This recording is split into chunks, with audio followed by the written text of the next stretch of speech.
श्री गणेशाय नमः। महाकवि प्रेमानंद द्वारा निर्मित ओखा हरण। श्री गणेश जी की प्रार्थना। एक नाम का स्मरण करूँ श्री गौरी पुत्र गणेश। पार्वती माता के अंग से हुआ जिसका जन्म, माता जिसकी पार्वती, पिता श्री शंकर देव, नवखंड में जिसकी होती स्थापना और पूजा। सिंदूर से शृंगार किया, गले में पुष्प की माला, अस्त्र में है परशु है, किया देवतियों का नाश। पहले हाथ में जल कमंडल है, दूजे हाथ में मोदक आहार, तीजे हाथ में परशु है, चौथे हाथ में जप की माला। चलो सब मंदिर चले, पूजन कीजिए श्री गणेश का। नैवेद्य में मोदक लाडू लीजिए, वंदन कीजिए शिव जी के पुत्र को। दोनों हाथ से प्रणाम कीजिए, मस्तक से करे वंदन। सुख करता मंगल मूर्ति श्री गणेश को कीजिए कोटि कोटि प्रणाम। कड़वा पहला।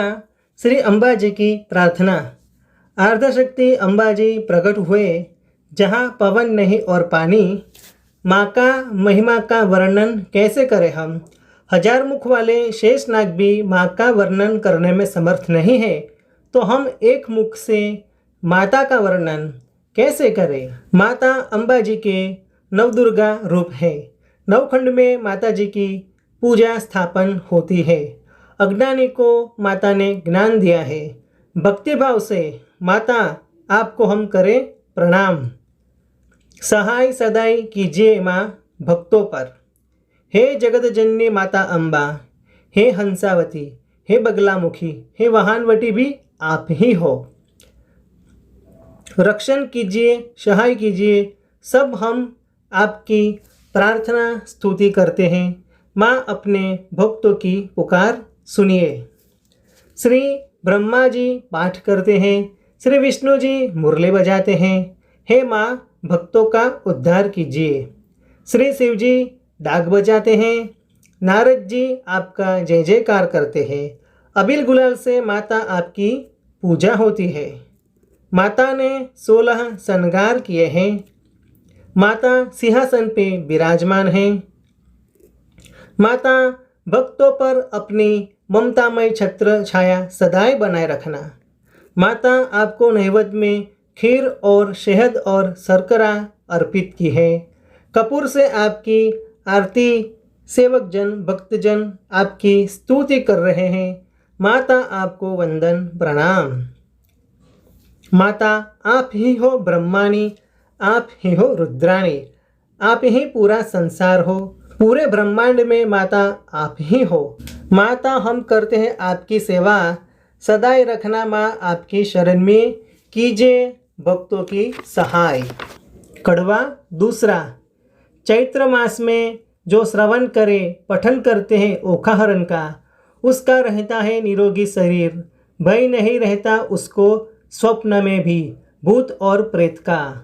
परीक्षित जी कहते हैं, हे शुकदेव जी बताओ ओखा हरण का महिमा, कैसे हुआ सबसे अनोखा ओखा और अनिरुद्ध का विवाह।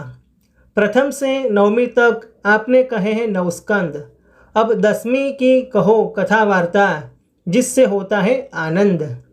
श्री हरि ने वृंदावन में की है कई अनेक लीला, मारी है पूतना मासी को और मामा कंस का किया है वध। और फिर प्रभु बसे द्वारिका में, किया शुभ विवाह। 8 है प्रभु की पटरानी, जिसमें सबसे बड़े रुक्मणी जी। रुक्मणी जी के पुत्र प्रद्युम्न, प्रद्युम्न के पुत्र अनिरुद्ध, जिसकी है ये कथा पावन। सृष्टि रचिता परमपिता ब्रह्मा जी से मरीच हुए, मरीचि से कश्यप हुए, कश्यप से हिरण्यकश्यप हुए, हिरण्यकश्यप का पुत्र प्रहलाद, जिसको प्रिय है श्री भगवान। प्रहलाद पुत्र विरोचन, विरोचन का पुत्र बड़ी राय, और बड़ी राय का पुत्र बानासुर। बानासुर जिसका मन भगवान श्री शिव की भक्ति में है। एक बार शुक्राचार्य आए और कहा तपस्या करना, करो मधुवन में तपस्या, करो महादेव का ध्यान। कड़वा तीसरा। जा रहा है बानासुर तप करने, आके मधुवन में किया स्नान। बिछाया आसन, लगाया महादेव का ध्यान। दाएं हाथ में जप माला, मन में महादेव का स्मरण। शरीर में रक्त सूखने लगा और शरीर भी दुर्लभ काश्य होने लगा। बानासुर के तप से तीनों लोक में हुआ हाहाकार। फिर भी बानासुर ने अपना ध्यान नहीं किया विचलित। महादेव कहते हैं माता पार्वती से, जाके बानासुर को वरदान दे आओ। आप कहो तो उसको पुत्र समान भी बना लो। तब बोले माता पार्वती, समझ कर देना वरदान, वरना बड़ी होगी परेशानी। वरदान दिया था आपने भस्मासुर और रावण को, कितना बड़ा किया था हाहाकार सृष्टि पर। कहे महादेव माता पार्वती से, नाम है मेरा भोलेनाथ, तो अब कपट कैसे करूँ मैं। कठिन तपस्या के बाद भी वरदान क्यों ना दूँ मैं। महादेव चले बानासुर के पास, रखा सिर पे हाथ, कहा जागो बानासुर।